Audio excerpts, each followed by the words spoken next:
Hi everyone, Alex here with another image review session. Looking at some images that are predominantly from my recent trip to the Philippines. They're just really a first few that I guess caught my eye when I was trying to delete down the number of shots I shot, and I thought I'd process a few out.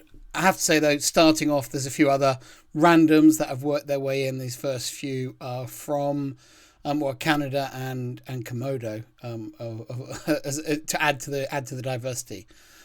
As always, you should be able to read the camera settings and all that on this side. I'll try and remember to come back to this screen whenever I can, so that you can read those settings off if that's your interest. I'd also say though that I plan to put all these images straight up on my website, so you should also be able to go on my website. And if you visit my website, I might show you actually. If you visit my website, and if it load up, sorry about this, and then if you search for, well, in this case, new images, the new images will come up, and you'll be able to find most of these pictures. These are shots from Cayman. If you want to see the camera settings on any of these pictures, you can go in, click on the image, and then when it comes up and loads up as a page like this, down here on the right hand side there's an image info. You click on there, and underneath there you can read all the camera settings again. So this is an R5 shot. Shot obviously focal length 31, but this is because it's on an FCP. But there you go. So hopefully that's helpful. Right, let's dive straight in. First up is this image of a Malibu aggregation in Canada. And this is a picture that was very much rescued by Backscatter Exterminator, which is why it suddenly got processed here. It was very, very gloopy and murky. But I like the fact that there were these Malibu were through the seagrass. I thought it was an interesting story to tell. And I'm happy that I've been able to process this one out. It's nothing amazing, but I like the story of this. And yeah, great that I was able to clean it up to a very much a usable level with Backscatter Exterminator.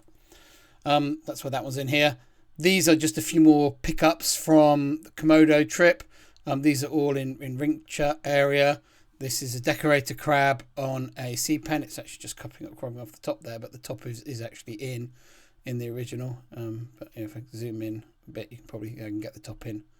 So that's the decorator crab on the sea pen. I think it's one of those shots difficult to know which way around to show this shot. This is obviously true to life, but the crab is kind of upside down in that respect. Two pictures taken at the same time of this Nembrotha kubriana nudie, very attractive nudie, and it's busy feeding and munching its way through these stalked tunicates. This was taken at Cannibal Rock on one of the dives there. Very cool to see this one eating. I've processed two shots out of it. I like this nudie. Neither of them is the perfect pose. But you can see as I've gone in close and wound up the magnification, they're probably on the same settings actually, yeah. So 7.1, but here the background, you can see a bit of detail in the background, but as I wind up the magnification by getting closer, so that f7.1 becomes quite a narrow depth of field and it blurs the background out between those two shots. Another final one from Indonesia, from Rincha. These are the ladybugs.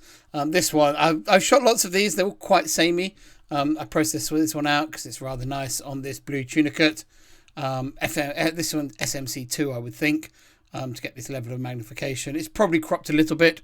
I think most shots you see of these are quite heavily cropped. I don't tend to crop mine too much, simply because if the resolution's there in the original, then the person can go on and use it the way they want it to. This picture here is from Analau, but not from this current trip. This is one I must have processed out, maybe to use in a talk or something, to talk about. This would have been to show how to spot often these male Argonaut octopus, that they pretend to be these little nodal clusters inside the salp chains. And you can see this one here, how similar in size it is to those little those nodal points, but also how similar in coloration they are. They really do match in, and you can see it's much smaller than this great big copepod down the bottom here with these two egg masses coming out the back of it. The egg masses are as long as the tiny Argonaut. So yeah, cool to see.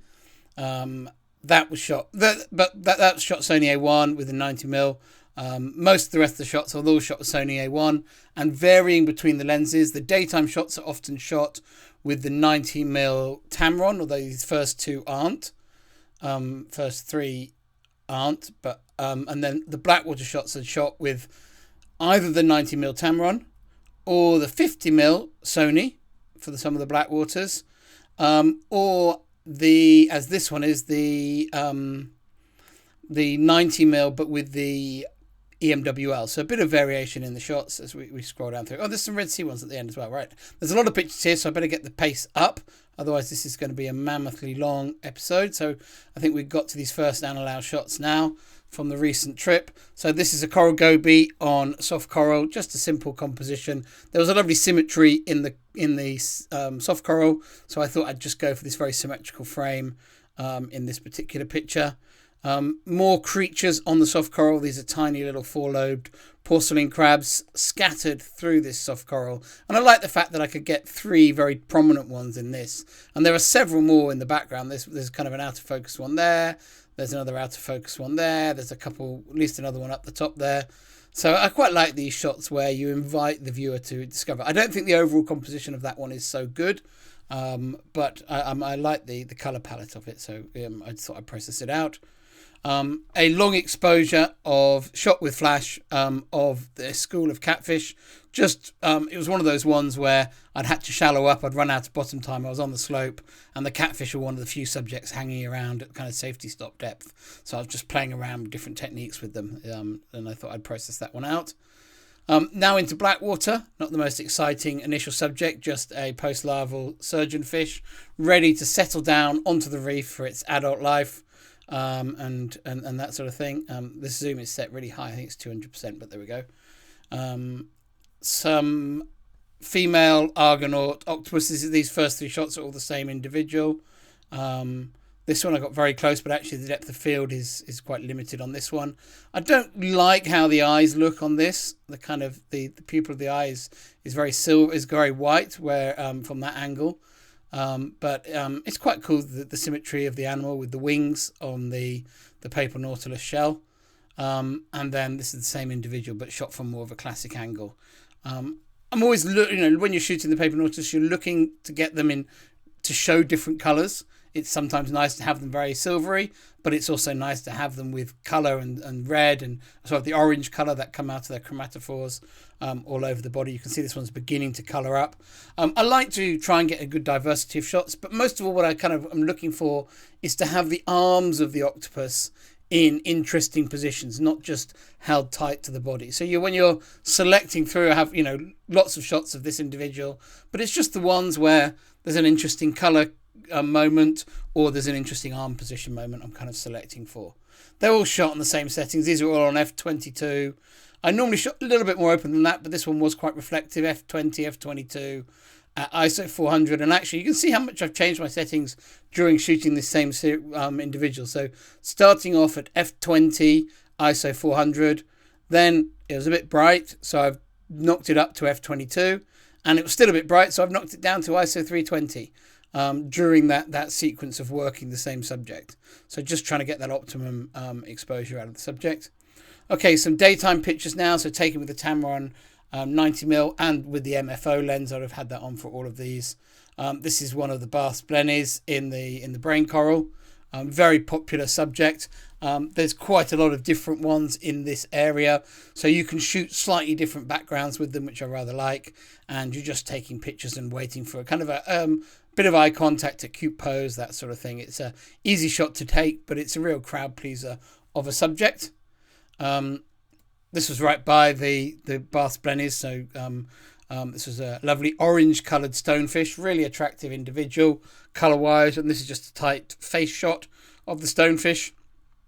I think really just celebrating how much that orange colour filling the frame. A black frogfish. I don't know, I wouldn't normally waste time on a black frogfish, but there were 4 on this dive site, so I thought I wouldn't swim past all of them, and so shot this. Here I slowed the shutter speed down, as you can see, to get the green water to come through to provide a contrast with the frogfish. Obviously you don't want to shoot a black frogfish on a black background, you're not going to see anything. So at least here you can see the outline edge of the face. A tighter crop would help this work, but this is how tight I went on this particular shot. I didn't spend a lot of time shooting the frogfish. Obviously, black frogfish aren't very good. Then going back to the bass blenny, probably I'd done some shots of one, let some other photographers have a go, and then when they finished, went back and shot some different ones. This is a different one. It's got holes above and below it. This part of the coral, I think, had really nice colours in it, which is why I was drawn to this one. And I think this arrangement with the other holes around the blenny, I think makes quite a nice composition. So another nice frame. Again, you could shoot these really tight, but I mean, these cameras have got so much resolution. I think it's nice to shoot with just a little bit more space around the subjects.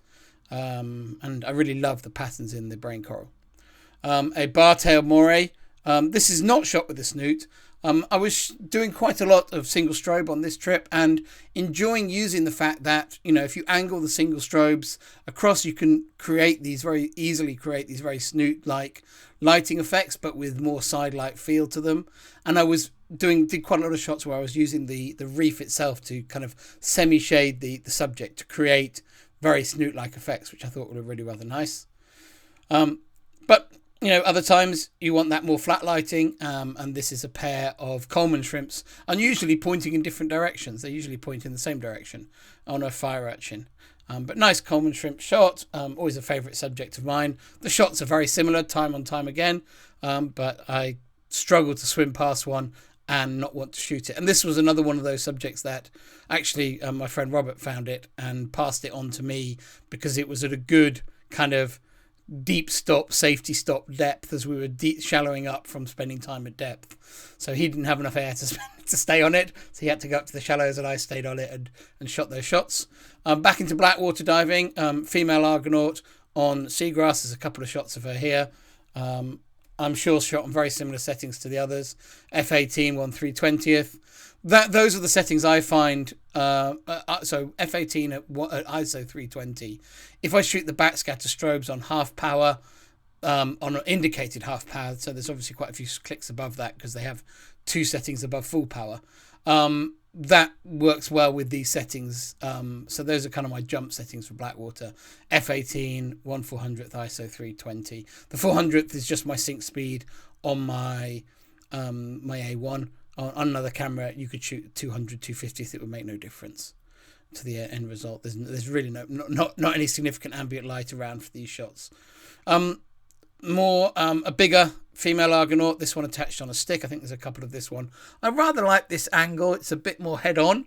And yeah, just a nice formation. I think the shell looks nice in this one. And I like that you can see the octopus through the eggshell. So the Argonauts, the female Argonauts make these shells as a place to keep their eggs, and then they stay attached to these shells while their eggs develop inside them. And this is this one's a medium to large shell size by this point.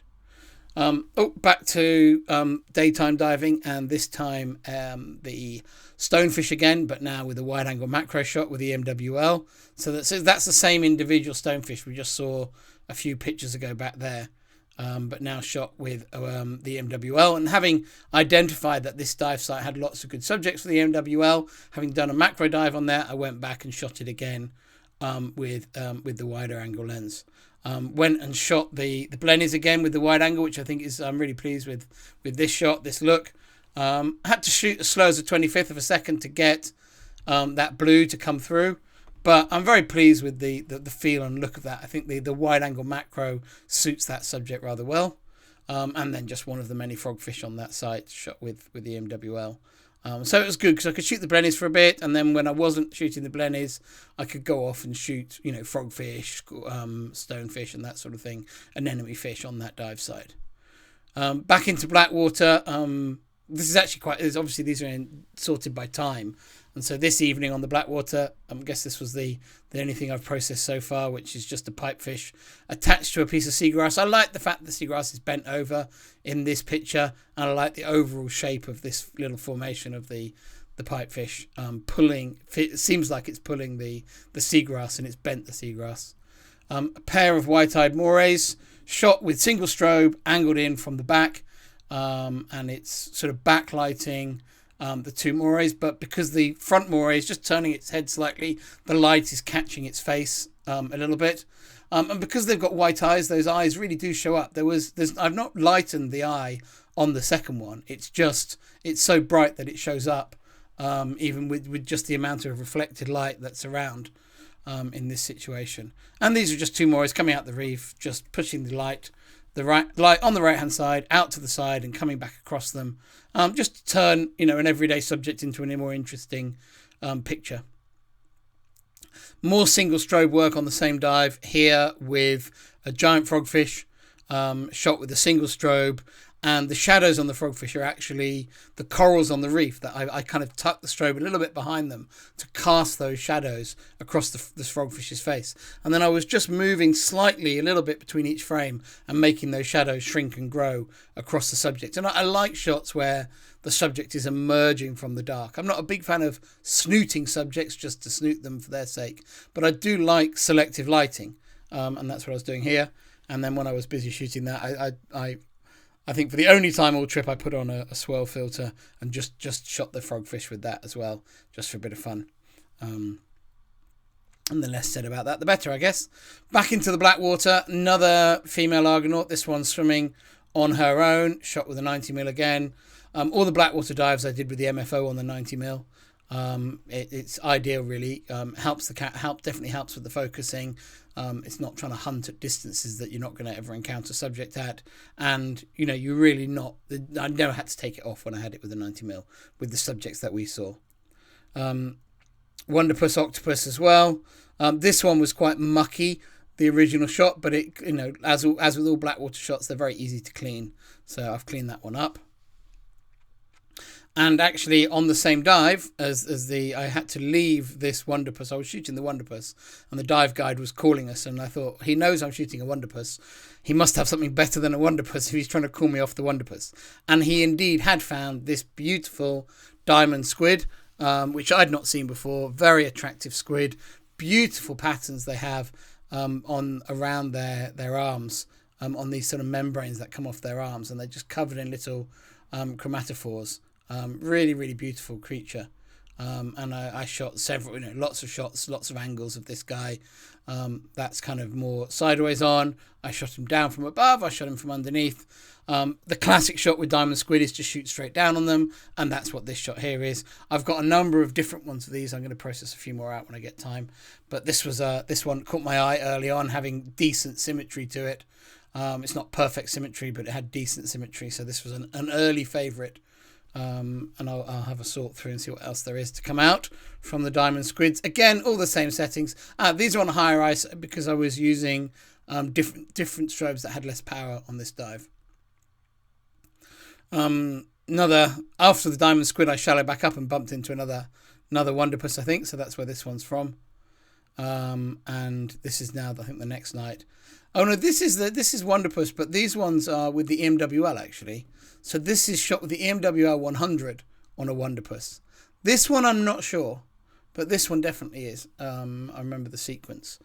Sorry, it's quite hard to keep track of which dive because the EMWL doesn't obviously write into the EXIF. Then some soapfish. So now doing Blackwater with the 50mm macro. The Sony 50mm is very slow focusing for Blackwater. But I think as long as you know that and you shoot accordingly and don't ask it to go from massively out of focus to in focus, which is where it's slow, it's very good Blackwater lens because it allows you to get much closer to subjects.